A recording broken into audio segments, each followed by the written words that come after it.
یعنی ایک ہفتہ سے دوسرا ہفتہ نہیں گزرتا، 8 دن نہیں گزرتے، اللہ تبارک و تعالیٰ اس کی ہر مشکل کو آسان فرما دیتا ہے، چاہے لاکھوں کروڑوں کا قرض ہو وہ بھی ادا ہو جاتا ہے۔ آپ خود کہو گے بس میرے اللہ میں رج گیا ہوں۔ 11 محرم سے 15 محرم تک یہ ایک خاص تسبیح پڑھ لو، دولت نہ ملی میرا گریبان پکڑ کر تھپڑ لگانا، 5 دن میں 21 کروڑ مل گیا۔ اعوذ باللہ من الشیطان الرجیم، بسم اللہ الرحمن الرحیم۔ سب تعریفیں اللہ کے لیے ہیں جو وحدہ لا شریک ہے، وہی نیک لوگوں کا ولی ہے۔ لاکھوں کروڑوں درود حضور نبی کریم صلی اللہ علیہ وآلہ وسلم پر اور ان کی آل پر۔ محترم ناظرین کرام، جس گھر میں یہ تسبیح پڑھی جائے گی اس گھر کا بچہ ارب پتی بن جائے گا۔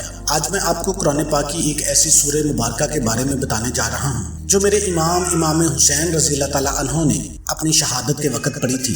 شہادت کے بعد 3 دن تک امام حسین کا سر انور کو دمشق کے بازاروں میں پھرایا جا رہا تھا، اور جب آپ رضی اللہ تعالیٰ عنہ کا سر مبارک نیزے پر تھا تو اس وقت بھی امام عالی مقام حضرت امام حسین رضی اللہ تعالیٰ عنہ کے سر انور سے قرآن پاک کی تلاوت کی آواز آ رہی تھی۔ تو اس وقت میرے امام عالی مقام نے نیزے کی نوک پر جس سورہ مبارکہ کی تلاوت کی، آج اس کے بارے میں بتاؤں گا۔ اور یہ سورہ مبارکہ جس گھر میں 11 محرم سے 15 محرم کے دن پڑھی جاتی ہے اس گھر کا بچہ ارب پتی بن جاتا ہے۔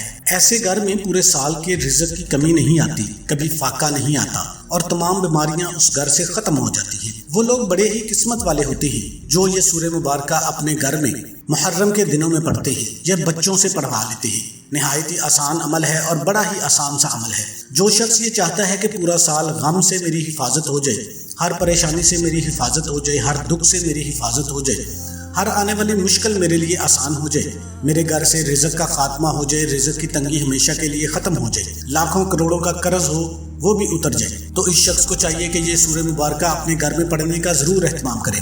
اگر آپ اپنے گھر میں رہتے ہیں تو اپنے گھر میں یہ سورہ مبارکہ پڑھ لیں، یا اور کسی اور جگہ پہ ہیں تو اپنے گھر کا تصور کر کے یہ سورہ مبارکہ پڑھ کر پھونک مار دیں۔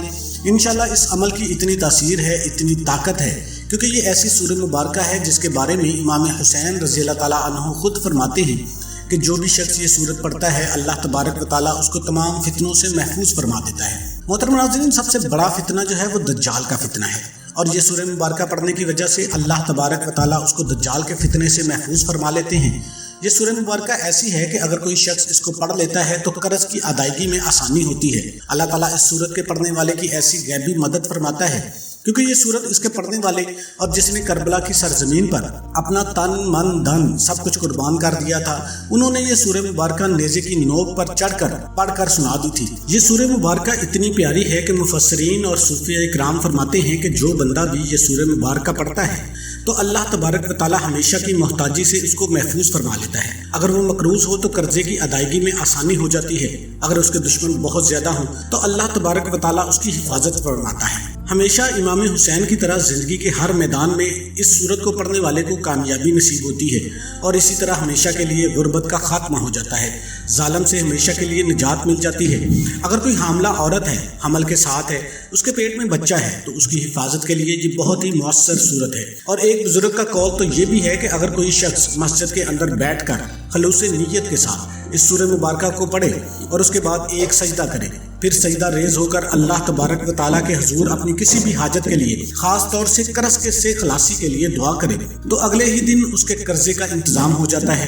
اور ہر صورت میں ایک جمعہ سے دوسرا جمعہ نہیں گزرتا، یعنی ایک ہفتہ سے دوسرا ہفتہ نہیں گزرتا، 8 دن نہیں گزرتے، اللہ تبارک و تعالیٰ اس کی ہر مشکل کو آسان فرما دیتا ہے، چاہے لاکھوں کروڑوں کا قرض ہو وہ بھی ادا ہو جاتا ہے۔ اسی طرح جب کوئی شخص محرم الحرام کے 11 محرم سے 15 محرم کو یہ سورہ مبارکہ پڑھے گا، اللہ تبارک و تعالیٰ اس بندے کی ہر مشکل کو آسان فرما دے گا۔ تو آپ لوگوں نے کوشش کرنی ہے کہ امام عالی مقام امام حسین رضی اللہ تعالیٰ عنہ کی تلاوت کو کسی بھی حال میں چھوڑنا نہیں ہے۔ رب کی بارگاہ میں سجدہ کسی حال میں نہیں چھوڑنا۔ جان جاتی ہے تو چلی جائے، سب کچھ قربان کرنا پڑ جائے تو کر دینا، لیکن ایمان کو نہ جانے دینا، قرآن کو نہ جانے دینا۔ ایمان کے ساتھ، قرآن کے ساتھ، نماز کے ساتھ، سجدوں کے ساتھ اپنی پیشانیوں کو ہمیشہ تر رکھنا، قرآن پاک کی تلاوت سے ہمیشہ اپنی زبان کو تر رکھنا، دنیا میں بھی عزت ملے گی اور کل قیامت کے دن بھی عزت ملے گی۔ محترم ناظرین، بڑے ہی اہم دن ہیں، بڑی سہانی گھڑیاں ہیں، چنانچہ آپ لوگ اپنے گھر میں اس سورت کو پڑھنے کا ضرور اہتمام کریں۔ اور یہ بھی جان لیجئے کہ یہاں میں آپ کو نہایت اہم اور قیمتی معلومات پیش کر رہا ہوں، ان باتوں کو، ان عمل کو ضرور مکمل سن لیجئے گا۔